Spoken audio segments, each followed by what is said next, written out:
తీసుకుంటే నిన్న రేవంత్ రెడ్డి విద్యాశాఖ పైన కొన్ని వ్యాఖ్యలు చేశారు. అంటే ఆయన దగ్గర విద్యాశాఖ మంత్రి ఉంది కాబట్టి సో నేను మస్తు కష్టపడుతున్నా, విద్యాశాఖలో కంప్లీట్గా ప్రక్షాళన చేసే ప్రయత్నం చేస్తున్నా, ఇక మొత్తం బిల్డింగ్లు కడుతున్నా, అది చేస్తున్నా ఇది చేస్తున్నా అని చెప్పి చాలా పెద్ద పెద్ద మాటలు చాలా మాట్లాడారు. సో ఏం చేశారు విద్యాశాఖ పైన కూడా, దాని గురించి కూడా మనం మాట్లాడదాం. ఇంకోవైపు ఇటు రంగనాథ్ గురించి, అంటే హైకోర్టు మనం చూసాం మన రీసెంట్గా రంగనాథ్ని తీసేయండి అని చెప్పేసి ఆదేశాలు ఏవైతే జారీ చేసారు, దానికి సంబంధించిన వార్తలు కూడా ప్రధానంగా మనకు కనిపిస్తున్నాయి. రైట్, ఇక కాక్రోచ్ జనతా పార్టీ ప్రొటెస్ట్ జరిగిన తర్వాత అభిజిత్ దీప్కి ఎవరైతే ఫౌండర్ ఉన్నారో తనకి బీజేపీలో జాయిన్ కావాలని చెప్పేసి తన పైన ఇట్లా థ్రెట్స్ వస్తున్నాయంట. బీజేపీలో జాయిన్ కావాలని చెప్పేసి, జాయిన్ కాకపోతే మిమ్మల్ని ఇష్టమని చెప్పేసి అట్లా డెత్ థ్రెట్స్ వస్తున్నాయంట. సో ఇవి కూడా ప్రధానంగా కనిపిస్తున్న వార్తలు. సో ఫస్ట్గా మనం ఇంజనీరింగ్ విద్య క్రిమినల్ వేస్ట్, కనీస ఉద్యోగాలకు దరఖాస్తు కూడా రాయలేకపోతున్నారు, విద్యార్థులైతే తప్పు కాదు సరైన చదువు చెప్పలేకపోయాం. సో ఎవరైతే ఇంజనీరింగ్ చదువుతున్న విద్యార్థులు ఉంటారో, ఇంజనీరింగ్ కోర్స్ చేస్తున్న విద్యార్థులు ఎవరైతే ఉంటారో, సో కంప్లీట్గా వాళ్ళ విద్య అంట కంప్లీట్గా క్రిమినల్ వేస్ట్. ఇక వేస్ట్, అసలు పనికిరాదు, అసలు చదివే అవసరం లేదు అన్నట్టు మాట్లాడు. సో ఈ విధంగా మీరు వ్యాఖ్యలు చేస్తే, తెలంగాణ రాష్ట్ర ముఖ్యమంత్రిగా ఉండి ఒక విద్యాశాఖ మంత్రి కూడా మీ దగ్గర పెట్టుకొని మీరు వ్యాఖ్యలు చేస్తే ఇంజనీరింగ్ చదువుతున్న విద్యార్థుల పరిస్థితి ఏంది? వాళ్ళ పేరెంట్స్, చాలామంది పేరెంట్స్ రెండే గోల్స్ ఉంటాయి వాళ్ళ పిల్లలకి, ఐదర్ డాక్టర్ చేయించాలి లేకుంటే ఇంజనీరింగ్ చేయించాలని చెప్పి, డాక్టర్ చదివించాలి ఇంజనీరింగ్ చేయించాలని చెప్పేసి. సో ఇవి రెండు ఉన్నప్పుడు మీరు కంప్లీట్గా ఇంజనీరింగే వేస్ట్ అన్నాం. వాళ్ళు నెక్స్ట్ ఏంది, వాళ్ళు అంటే ఆల్రెడీ జాయిన్ అయిన వాళ్ళ పిల్లలు కావచ్చు, వాళ్ళ పేరెంట్స్ ఇంజనీరింగ్ అయ్యి ఏదో ఒకటి చేస్తారు అని చెప్పేసి అనుకున్న వాళ్ళు మీరు ఈ విధంగా వ్యాఖ్యలు చేస్తే ఏంది రేపు పరిస్థితి ఏంది? ఆ కాలేజీల పరిస్థితి ఏంది? ఆ విద్యార్థుల పరిస్థితి ఏంది? ఆ విద్యార్థుల తల్లిదండ్రుల పరిస్థితి ఏంది? మీరే ఈ విధంగా వ్యాఖ్యానిస్తే, ఈ విధంగా మాట్లాడితే. సో విద్యార్థులదే తప్పు కాదు, సరైన చదువు చెప్పలేకపోయాం, ఇన్నాళ్ళుగా తగిన నైపుణ్యాలు నేర్పించలేకపోయాం, అందుకే నైపుణ్యాల పెంపునకు బాధ్యత తీసుకున్నా, ప్రక్షాళన కోసమే విద్యాశాఖ నా వద్దే ఉంచుకున్నా, కేసీఆర్కు సంపాదన ముఖ్యం, అందుకే ఆర్థిక రెవెన్యూ శాఖల దగ్గర పెట్టుకున్నారు, ఇక నేను మాత్రం రోజు తిట్లు తినే విద్యాశాఖ తీసుకున్నా, పాస్ చేస్తారో ఫెయిల్ చేస్తారో మీరే నిర్ణయించుకోండి. ఈ పాసు ఫెయిల్ అనేది 2028, 2029 అప్పుడు ఆబ్వియస్లీ వాళ్ళు ప్రజలందరూ ఇస్తారు, ఆల్రెడీ ఒక ఐడియాతో ఉన్నారు ప్రజలందరూ. 2034 వరకు ముఖ్యమంత్రిగా నేనే ఉంటా, ఉపాధ్యాయుల సమావేశంలో ముఖ్యమంత్రి రేవంత్ రెడ్డి. సో నేను మాత్రం రోజు తిట్లు తినే విద్యాశాఖనే తీసుకున్నా అని చెప్పేసి మీరు మాట్లాడారు కదా. సో ఎందుకు తీసుకున్నారు ఆ శాఖ? మరి ఎవరు తీసుకోమన్నారు? ప్రజలేం ఒత్తిడి చేయలేరు కదా. రేవంత్ రెడ్డి గారు మీరే విద్యాశాఖ మంత్రిగా ఉండాలి, మాకు మీరుంటేనే మేము చదువులో ఎలగబెట్టేస్తాం మేము కంప్లీట్గా అని చెప్పేసి ఎవరు కూడా చెప్పలేరు కదా ప్రజలు. సో మీరే తీసుకున్న తిట్లు తినే వేస్తుంటే మీరు ఫస్ట్ పని సకాయి చేస్తే, మీరు చేయాలనుకున్న పని అంటే మీరు విద్యాశాఖని ప్రాపర్గా దాన్ని నడిపిస్తే తిట్లు తిన్నారు కదా. మీరు ప్రజలు ఎందుకు తిడతారు? పిచ్చాలా ప్రజలు ఊకుకే తిట్టడానికి తిట్టారు కదా. మీరు ప్రాపర్గా సకాయి ఏం చేయకపోతే ఇప్పటికి కూడా ఫీజు నియంత్రణ చట్టం, విద్యాశాఖ మంత్రి మీరు ఎందుకు మరి ఏమైందా ఎటువైందా చట్టం అమలు చేయాలి కదా. 30 నెలలు అవుతుంది మీరు అధికారంలోకి వచ్చి, రేపు డిసెంబర్ వస్తే 3 సంవత్సరాలు అవుతుంది. మరి 3 సంవత్సరాలు కూడా తిట్లు తినే విద్యాశాఖను ఎందుకు పెట్టుకున్నారు? వేరే వాళ్ళకి ఎవరికి ఇవ్వండి కదా. మీ దగ్గర ఏం అవసరం? మీకు విద్యాశాఖ మంత్రి పదవి మీకు ఏమవసరం? ఆల్రెడీ ముఖ్యమంత్రికి మీరు ఉన్నారు, ఇంకో ఇతర జిహెచ్ఎంసీకి సంబంధించిన శాఖ ఇట్లా చాలా ఉన్నాయి కదా. మీకు ఇంకా విద్యాశాఖ మంత్రి పెట్టుకుని ఏం అవసరం? ఏం చేశారని మీరు 30 ఏళ్ళుగా విద్యాశాఖకి ఏం చేశారు? చలో బడ్జెట్లో విద్యాశాఖకి ఎక్కువ పెట్టారంటే ఎవరు పెట్టలేదు, అత్యంత తక్కువ మనమే పెడుతున్నాం. విద్యాశాఖకి బడ్జెట్లో విద్యాశాఖ ఖర్చు చేస్తున్న డబ్బులు అత్యంత తక్కువ రాష్ట్రాలు ఏవైనా ఖర్చు పెడుతున్నాయంటే తెలంగాణ మాత్రమే. ఆంధ్ర ఎక్కువ పెడుతుంది, మన జగన్ ఉన్నప్పుడు ఆంధ్ర అత్యంత ఎక్కువ పెట్టింది, ఇప్పుడు అంతే ఆల్మోస్ట్ అంతే పెడుతున్నారు. సో మనం ఎంత పెడుతున్నాం?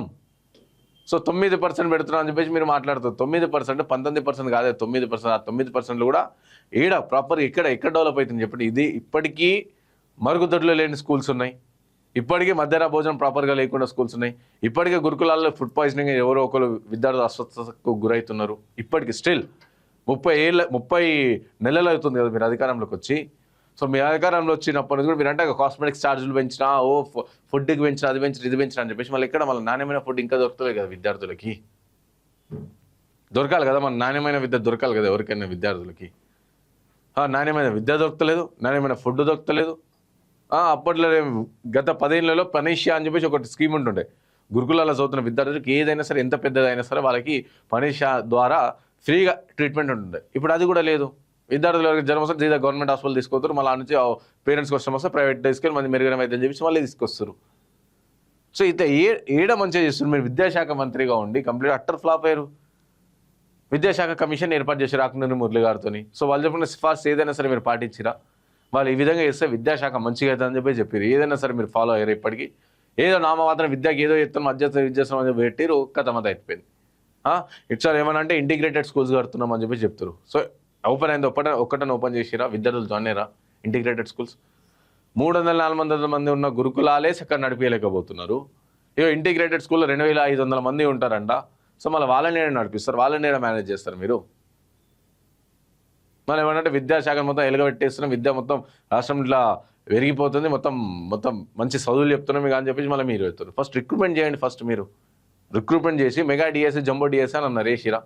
విద్యార్థులు సకా చదవాలంటే ఫస్ట్ వాళ్ళ ఉపాధ్యాయులు ఉండాలి స్కూళ్ళల్లో, కాలేజీలలో. ఉన్నారా? మన దగ్గర ఉన్న స్కూల్స్లో అన్నిటికీ సరిపడా స్కూల్స్కి, సరిపడా కాలేజీలకి, సరిపడా యూనివర్సిటీలకి సరిపడా ప్రొఫెసర్స్, లెక్చరర్స్, టీచర్స్ ఉన్నారా? లేరు. అరే ఉస్మాన్ యూనివర్సిటీ గత 10 ఏళ్ళుగా ఒక్క నోటిఫికేషన్ లేదు సార్. మీరు వచ్చి ఏదో చేస్తామంటే అది కూడా మీరు వచ్చినాక కూడా లేదు. మా కాసిం సార్ ఏమో సైలెంట్ ఉన్నాడు. 1000 కోట్లు ఇస్తా అని చెప్పేసి మీరే చెప్పారు. మరి వెడిగేట్లో 1 కోటి రూపాయలు ఖర్చు పెట్టారు యూనివర్సిటీకి. రీసెర్చ్లు లేక, డిపార్ట్మెంట్ ప్రొఫెసర్ లేక మూత పడిపోతాయి. నేను లాంగ్వేజెస్ సంబంధించి ఆర్ట్స్ కాలేజ్లో 25 కోర్సులు ఉంటాయి. 25 సబ్జెక్టులకు సంబంధించిన కోర్సులు ఉంటాయి. అందులో 5కు పైగా లాంగ్వేజెస్ ఉంటాయి. అవన్నీ మూత పడుతున్న పరిస్థితి. ప్రొఫెసర్స్ లేదు, ఫ్యాకల్టీ ఎవరు లేరు. ఇంకేడ విద్యాశాఖ ఇంకేడ చక్కగా అవుతుంది విద్య. కొందరు విద్యాశాఖ మంత్రిగా రేవంత్ రెడ్డి రాజీనామా చేయాలని విమర్శిస్తున్నారు. నేను ఎందుకు రాజీనామా చేయాలి? నర్సరీ నుంచి 12వ తరగతి వరకు విద్యార్థులకు అల్పారం ఇస్తున్నందుక, టీచర్ల నియామకం, ప్రమోషన్లు సక్రమంగా చేపట్టుతున్నందుక, ఐఐటీలు, ఏటీసీలు మార్చినందుక, స్కిల్స్ యూనివర్సిటీ ఏర్పాటు చేసినందుక, ఇవన్నీ గిన్నెగా మాట్లాడుతారు కదా మీరు. రైట్. సో ఇక్కడ మీరు స్కిల్ యూనివర్సిటీ ఏర్పాటు చేసినందుకు ఏర్పాటైనా ఒక్కడైనా విద్యార్థి పోయింది అందులో జాయిన్ అయ్యండి, అడ్మిషన్ తీసుకురు. స్కిల్ యూనివర్సిటీ ఏర్పాటు చేసినందుకు అన్నారు కదా. సో మీరు స్కిల్ ఏర్పాటు చేసినా చేసారు చూపిరు. మీరు ఇంకా కన్స్ట్రక్షన్ పొజిషన్లో ఉంది కదా, ఇంకా కడతానే ఉన్నారు కదా. ఇంకేం మాట్లాడారు? టీచర్లకు నియామకం, ప్రమోషన్లు సక్రమంగా చేపట్టినందుకు ఏడ నియామకాలు మీరు చెప్పారు కదా. జంబో డిఎస్సీ ఇస్తాం, 2 లక్షల పైన ఉద్యోగాలు ఇస్తామని చెప్పి చెప్పారు కదా. మరి ఎడిపోయినాయి అవి? ఏడ సక్రమంగా ఇచ్చారు? ఇంకా 317 బాధితులు అందరూ ఇంకా రోడ్ల మీద ఉన్నారు కదా. మరి వాళ్ళకి చేయాలి కదా, మంచి చేయాలి కదా. 12వ తరగతి నర్సరీ నుంచి 12వ తరగతి విద్యార్థులకు అల్పాహారం ఇస్తున్నందుకు ఏడిస్తారు మీరు. అల్పాహారం ఏది ఇస్తారు? ఏదో లిమిటెడ్గా కొన్ని స్కూళ్ళలో ఇస్తారు. అన్ని స్కూళ్ళలో ఇస్తారా మీరు? అన్ని స్కూల్లో బ్రేక్ఫాస్ట్ ఫెసిలిటీ ఉందా? లేదా అక్కడక్కడ కొన్ని స్కూల్లో పైలట్ ప్రాజెక్ట్ కింద కొన్ని స్కూళ్ళకి ఏర్పాటు చేస్తారు. సో కంప్లీట్గా మీరు ఒక్క ప్లేస్ 2 ప్లేస్లో చేసిందని కంప్లీట్గా మీ మొత్తం రాష్ట్రం అంతా చేస్తున్నామని క్లెయిమ్ చేసుకోవడం ఇట్లా. సో మీ ఊర్లో ఎవరైనా ఇంజనీరింగ్ పూర్తయిన విద్యార్థులు ఉంటే ఒక తెల్ల కాగితం ఇచ్చి ఉద్యోగం కోసం దరఖాస్తు పత్రం రాయమనండి. రాయలేరు. అలాంటి వారు రాష్ట్రంలో ఏటా వేల సంఖ్యలో ఇంజనీరింగ్ పూర్తి చేస్తున్నారు. వాళ్ళకు ఉద్యోగాలు ఎలా వస్తాయి? ఇంజనీరింగ్ విద్య క్రిమినల్ వేస్ట్. ఇక్కడ తప్పు కేవలం విద్యార్థులే కాదు, వారికి సరైన చదువు చెప్పలేకపోతున్నాం. సో సరైన చదువు చెప్పలేకపోతున్న ఫ్యాకల్టీతో పాటు ఇంజనీరింగ్ విద్యార్థులు చాలా మంది ఆల్మోస్ట్ 95% పైగా ఇంజనీరింగ్ చేసిన వాళ్ళందరూ కూడా ప్రైవేట్ కాలేజీలలో పోతారు. ప్రైవేట్ కాలేజీలో పెంచి పోషిస్తుంది ఎవరు? మీరు కదా, పాలకులు కదా. ప్రైవేట్ కాలేజీలో కోరుకున్నాయి మీకే కదా ఉన్నాయి. మీకు సంబంధించిన ఎమ్మెల్సీలకు ఉంటాయి, మీకు సంబంధించిన మంత్రులకు ఉంటాయి, మీకు సంబంధించిన వ్యాపారవేత్తలకు వీళ్ళకు ఉంటాయి కదా. వాళ్ళు కదా చక్కగా చదువు చెప్పలేంది. మీరు first of all government engineering college, government విద్యా సంస్థ చక్కగా ఉంటే ప్రైవేట్కి ఓడు. ఫస్ట్ ఈడే చదువు చక్కలేదు. ఫస్ట్ ఇల్లే చక్కలేనప్పుడు కంపల్సరీ కిరాయి ఇంటికి పోతాడు ఓడైనా. మీరే చక్కగా లేదు. మీరు పాలిస్తున్న రాష్ట్రంలో, మీరు తెలంగాణలో ఉన్న విద్యా వ్యవస్థ గవర్నమెంట్ స్కూల్సే చక్కగా లేనప్పుడు కంపల్సరీ ప్రైవేట్ పోతారు. ప్రైవేట్గా చదువు చక్కగా చెప్తాడు ప్రైవేట్ వాడు. మనకేం అవసరం? వీళ్ళైనంత ఎక్కువ పైసలు దండుకోదామని చూస్తారు. సో దండుకుందామని చూసినాక ఇక వాడు చదువు ఎందుకు చెప్తాడు? ట్యాక్సులు కట్టి ఇవి కట్టి మీకు పైసలు ఇస్తే మీరేమో మా స్కూల్లో మాకు చదివే చక్కగా చెప్తలేరు. ఇక మాకు చదువు చెప్పలేమో మేమేం చేస్తాం? ప్రైవేట్కే పోతాం కదా. ఆడ ఇంతో అంత ఫెసిలిటీస్ ఉంటాయి, ఇంతో అంత కంప్యూటర్లు ఉంటాయి. కాకతీయ యూనివర్సిటీ, చలో కాకతీయ యూనివర్సిటీ 22-23 బ్యాచ్ ఓకేనా. అప్పుడు ఒక్క సిస్టంలోనే ఏ సిస్టంలోనే ఇప్పుడు అందరూ అడ్వాన్స్గా సన్నం అప్పుడు డబ్బా కంప్యూటర్లోనే ఆడు. ఇంకా జర్నలిజం డిపార్ట్మెంట్లో, masters in journalism and mass communication డిపార్ట్మెంట్లో కాకతీయ యూనివర్సిటీ ఇప్పటికీ కెమెరా లేదా? ఆడు ఏం చేస్తారు? జర్నలిజం ఏం చేస్తాడు వాడు? జర్నలిజం మాస్ కమ్యూనికేషన్లో కెమెరా, ఎడిటింగ్ ఇవన్నీ నేర్పిస్తారు కదా. ఇప్పటికీ కెమెరా దిక్కులేదు కాకతీయ యూనివర్సిటీలో. 21-23 నా బ్యాచ్ 21-23 కాకతీయలో ఏం లేదు కాబట్టి ఉస్మాన్ యూనివర్సిటీ సీట్ వచ్చింది. ఉస్మాన్ యూనివర్సిటీ చేసినాం కానీ నేను కాకతీయ యూనివర్సిటీలో చెప్తాను. 21-23 చూడండి ఒకసారి. ఒక కెమెరా లేదు, కంప్యూటర్స్ ఉన్నాయి. కంప్యూటర్ ఉంటే ఒక కీబోర్డ్లో ఒకటి నొక్కితే ఇంకోటి వస్తుంది. కంట్రోల్ సి కొడితే కంట్రోల్ వి వెళ్ళిపోతుంది. కాపీ అయితే పేస్ట్ అవుతుంది. మళ్ళీ ఆ సిస్టమ్స్ కూడా కంప్లీట్ డబ్బా సిస్టమ్లు. ఇంకెడికించి నైపుణ్యం వస్తుంది విద్యార్థులలో. ఇంజనీరింగ్ అని చెప్తలే, ప్రతిదీ అంతే ఉంది. ఫస్ట్ మీరు యూనివర్సిటీలో చక్కగా చేయరు కదా, ఫస్ట్ మీరు ప్రభుత్వ స్కూళ్ళని, ప్రభుత్వ కాలేజ్ని, ప్రభుత్వ యూనివర్సిటీని బలోపేతం చేసినప్పుడు కదా విద్యార్థులకు నైపుణ్యాలు వస్తాయో లేదో తెలిసేది. ఫస్ట్ చదువుకున్న విద్యార్థులందరూ ప్రైవేట్లో చదివి ఇంకా ప్రైవేట్ వాడు చదువు ఎందుకు చెప్తాడు, పైసలు దండుకుంటాడు కానీ.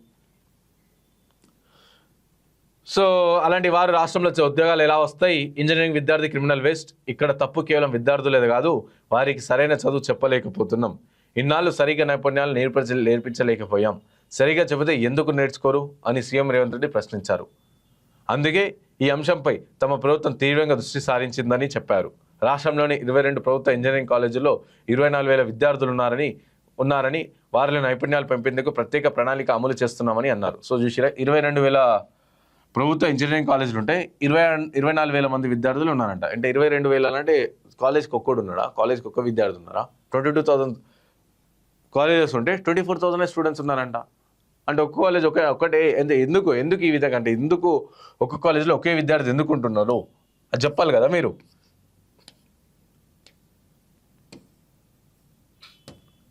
సో విద్యార్థుల నైపుణ్యాల పెంపునకు తాను బాధ్యత తీసుకున్నానని, విద్యాశాఖలో ప్రక్షాళన కోసమే నా వద్ద పెట్టుకున్నానని స్పష్టం చేశారు. 30 నెలలు అవుతుంది. ఏం చేసారు ప్రక్షాళన? ఏం ప్రక్షాళన చేశారు విద్యాశాఖలో? మొన్నటి వరకు 12th క్లాస్ వరకు స్కూల్స్ ఉన్నారు. దేశమంతా కూడా 12th వరకు, ఇంటర్మీడియట్ అంతా కూడా ఒకే స్కూల్ ఉంటుంది. సో 10th తర్వాత ఇంటర్మీడియట్ స్కూల్లోనే ఉంటుంది. కానీ మన దగ్గర మాత్రమే 10th వరకు స్కూల్స్ ఉంటాయి. దాంతో 12th నుంచి కాలేజెస్ స్టార్ట్ అవుతాయి. ఆ 2 ఏళ్ళు పైసలు దండుకోవాలి కదా ప్రైవేట్ వాళ్ళందరూ. మొన్న చేర్స్తాం అని అన్నారు. ఇక నెక్స్ట్ అకాడమిక్ ఇయర్ కంప్లీట్గా ఇక 12th వరకు స్కూల్లోనే అని చెప్పారు. సడన్గా ఏమైంది మళ్ళీ సడన్గా ఎందుకు డెసిషన్ చేంజ్ చేసుకోరు? విద్యాశాఖ ప్రక్షాళన కోసమే నా వద్ద పెట్టుకున్నానని స్పష్టం చేశారు. జర్మనీ, ఫిన్లాండ్లో అత్యుత్తమ విద్యా విధానాలను అధ్యయనం చేసి వచ్చిన ప్రభుత్వ ఉపాధ్యాయులతో సీఎం రేవంత్ రెడ్డి గురువారం MCRHRDలో సమావేశంలో మాట్లాడారు. సో జర్మనీ అండ్ ఫిన్లాండ్లో ఉన్నారు కదా, జర్మనీలో కంప్లీట్గా ఎడ్యుకేషన్ ఫ్రీ, జర్మనీలో కంప్లీట్గా ట్రాన్స్పోర్ట్ ఫ్రీ, జర్మనీలో. ఈడుందా మళ్ళీ ఈడు అట్లుందా? జర్మనీలో కంప్లీట్గా ఎడ్యుకేషన్ కంప్లీట్గా నువ్వు ఏడు దాకా చదువుకుంటే ఆడదాకా ఎడ్యుకేషన్ ఫ్రీ. ఈడుందా మళ్ళీ ఫ్రీ ఎందుకుంది? మళ్ళీ ఫ్రీ ఫెసిలిటీస్ కూడా అట్లున్నాయి. ఆడ ఫెసిలిటీస్ కూడా స్కూల్ అక్కడ advanced technology, complete advance professors కావచ్చు, విద్యార్థులు అందరూ అడ్వాన్స్గా ఉంటారు. ఎందుకంటే అక్కడ అకౌంటబిలిటీ ఉంటుంది. మన దగ్గర ఏమేమి ఉండదు మన దగ్గర. సో ఆ ఆడ అధ్యయనం చేసారు. ఫస్ట్ ఆడ ఏం చేయాలంటే మీరు ఎట్లా చదువు చెప్తారు, ఎట్లా చెప్తారు అని కాదు, ఆడ రాజకీయ నాయకులు ఎట్లా పాలిస్తారు, ఎడ్యుకేషన్కి ఎంత ఖర్చు పెడుతున్నారు అని చెప్పేసి అదే అధ్యయనం చేసి రండి మీరు. అప్పుడు తెలుస్తుంది వాళ్ళ బడ్జెట్లో, సంవత్సరం ఆర్థిక బడ్జెట్లో సో వాళ్ళ ఎడ్యుకేషన్కి ఎంత ఖర్చు పెడుతున్నారు, మనం ఎంత ఖర్చు పెడుతున్నాం, ఈ డిఫరెన్స్ చూస్తుంది. వాళ్ళు ఆటోమేటిక్గా విద్యా వ్యవస్థలు కావచ్చు, విద్యా వ్యవస్థ కంప్లీట్గా చక్కగా అయిపోతుంది. రోజు తిట్లు తినే శాఖ ఎవరు తీసుకోమన్నారు? PROల శిక్షణపై సీఎం ఫోకస్. ప్రభుత్వ పథకాల ప్రచారంపై కార్యాచరణ. ప్రజాప్రభుత్వం అమలు చేస్తున్న సంక్షేమ పథకాలు, అభివృద్ధి కార్యక్రమాలు ప్రతి పౌరుడికి చేరడంపై సీఎం రేవంత్ రెడ్డి దృష్టి సారించారు. పథకాలను ప్రజలకు మరింత బలంగా తీసుకెళ్లడంలో PROల పాత్ర కీలకమని భావిస్తున్నారు. వారు సమన్వయంతో ముందుకు సాగాలని ఆదేశించారు. ఈ నేపథ్యంలో PROల సామర్థ్య పెంపు, శిక్షణకు ప్రాధాన్యం ఇస్తున్నారు. 6 గ్యారంటీల అమలు నుంచి రైతు, మహిళల, యువత, పేదల సంక్షేమంతో పాటు బస్సుల్లో మహిళలకు ఉచిత ప్రయాణం, రుణమాఫీ, రైతు భరోసా, సన్నధాన్యాల బోనస్, గిగ్ వర్కర్ల చట్టం వరకు అన్ని వర్గాలకు ప్రభుత్వం అమలులో తెచ్చిన చట్టాలు, చేపట్టిన సంక్షేమం, అభివృద్ధి కార్యక్రమాలు ప్రతి కుటుంబానికి చేరేలా నిరంతరం కృషి చేయాలని సూచించారు. సో ఇంకోటి ఏంటంటే ప్రభుత్వ ఉపాధ్యాయులకు హార్వర్డ్లో శిక్షణ ఇస్తారంట. ఫస్ట్ ఈడ చక్కగా శిక్షణ ఇయ్యరు. ఫస్ట్ ఈడున్న ప్రభుత్వ టీచర్లకి కొంచెం ఇంగ్లీష్ మెరుగు చేయండి అండ్ అలాగే వాళ్ళకి పాలిస్తున్న వాళ్ళందరూ కూడా మంచిగా ఈడ అది హార్వర్డ్లో తీసుకోవాలి. మళ్ళీ ఆ పైసలు కూడా మా ప్రజల మీద ఇస్తారు. హార్వర్డ్ దాకా అవసరం లేదు. ఈడున్న సెంట్రల్ యూనివర్సిటీలలో కావచ్చు, ఈడున్న ఉస్మానియా యూనివర్సిటీ మంచి ప్రొఫెసర్స్ స్టిల్ ఉన్నారు. అవసరమైతే రిటైర్డ్ అయిన ప్రొఫెసర్స్ ఇంకా నైపుణ్యం, ఇంకా విద్య కోసం పనిచేయడానికి ఇంకా చాలామంది ప్రొఫెసర్స్ ఉన్నారు. యూనివర్సిటీలు వేదికగా రిటైర్డ్ అయిన వాళ్ళు కూడా ఇంకా చదువు చెప్పడానికి రెడీగా ఉన్నారు. అలాంటి వాళ్ళకి శిక్షణ ఇప్పిండి. ఫ్రీగానే కదా, వాళ్ళు ఫ్రీగానే ఇస్తారు కదా. హార్వర్డ్ తీసుకొని ఇస్తారట. తెలంగాణలో ప్రపంచ స్థాయి ప్రమాణాలు కూడిన విద్యా వ్యవస్థ ఉండాలనే లక్ష్యంతోనే ఉపాధ్యాయులకు విదేశీ పర్యటనలు పంపుతున్నామని తెలిపారు. ఏటా కొందరు ప్రభుత్వ ఉపాధ్యాయులకు స్టాన్ఫోర్డ్, హార్వర్డ్ వంటి ఆ వర్సిటీలో ప్రభుత్వ ఖర్చుతో ప్రత్యేక శిక్షణ అందిస్తామని చెప్పారు. ఆ నేపథ్యాలతో ఇక్కడ విద్యార్థులకు బోధించి ప్రపంచంతో పోటీ పడేలా తీర్చిదిద్దాలనుకున్నారు. ఆస్తులు లేకపోవడం వెనుకబాటుతనం కాదని, విద్య లేకపోవడమే వెనుకబాటుతనమని తాము నిర్వహించిన సామాజిక, ఆర్థిక, విద్యా, ఉపాధి కుల సర్వే తెలిసిందని సీఎం రేవంత్ రెడ్డి చెప్పారు. ఇక అవన్నీ చెప్పుకుంటూ పోతే ఇక అన్నీ మస్తు బయటకు వస్తాయి. సో చూసిరా గీడ మీరేమో ఇంజనీరింగ్ కోర్సులు అసలు వేస్ట్ అని అంటారు, ఈడనేమో ఇంజనీరింగ్ సీట్లు బై 1 get 1 అంట.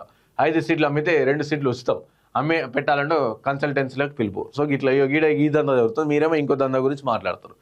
మీరు వచ్చి ఇంజనీరింగ్ కానీ ఫస్ట్ ఇంజనీరింగ్ ప్రైవేట్ కాలేజీలన్నీ కూడా బంద్ చేపియ్యారు కదా, లిమిట్ చేయండి కదా, వాళ్ళన్నిటికి లిమిట్ చేసి అక్కడ గవర్నమెంట్ కాలేజ్లో బలోపేతం చేయండి కదా. 22,000 ఇంజనీరింగ్ కాలేజ్లో ఉంటే 24,000 స్టూడెంట్స్ ఉన్నారంట. అంటే ఒక్క కాలేజ్కి ఒక్క విద్యార్థి ఉన్నట్టు వీళ్ళు చెప్పిన లెక్క ప్రకారం. సో కాలేజీ యాజమాన్య ఆఫర్లు, కన్వీనర్ కోటాలో మిగిలిన సీట్లు 22,972, మేనేజ్మెంట్ కోటాలో భారీగా మిగులు, నేటి నుంచి 3వ దశ కౌన్సిలింగ్ 2 వరకు వెబ్ ఆప్షన్. సో ఇట్లా 5 అమ్మితే 2 ఫ్రీ ఇస్తామని చెప్పి వీళ్ళు చెప్తారంట.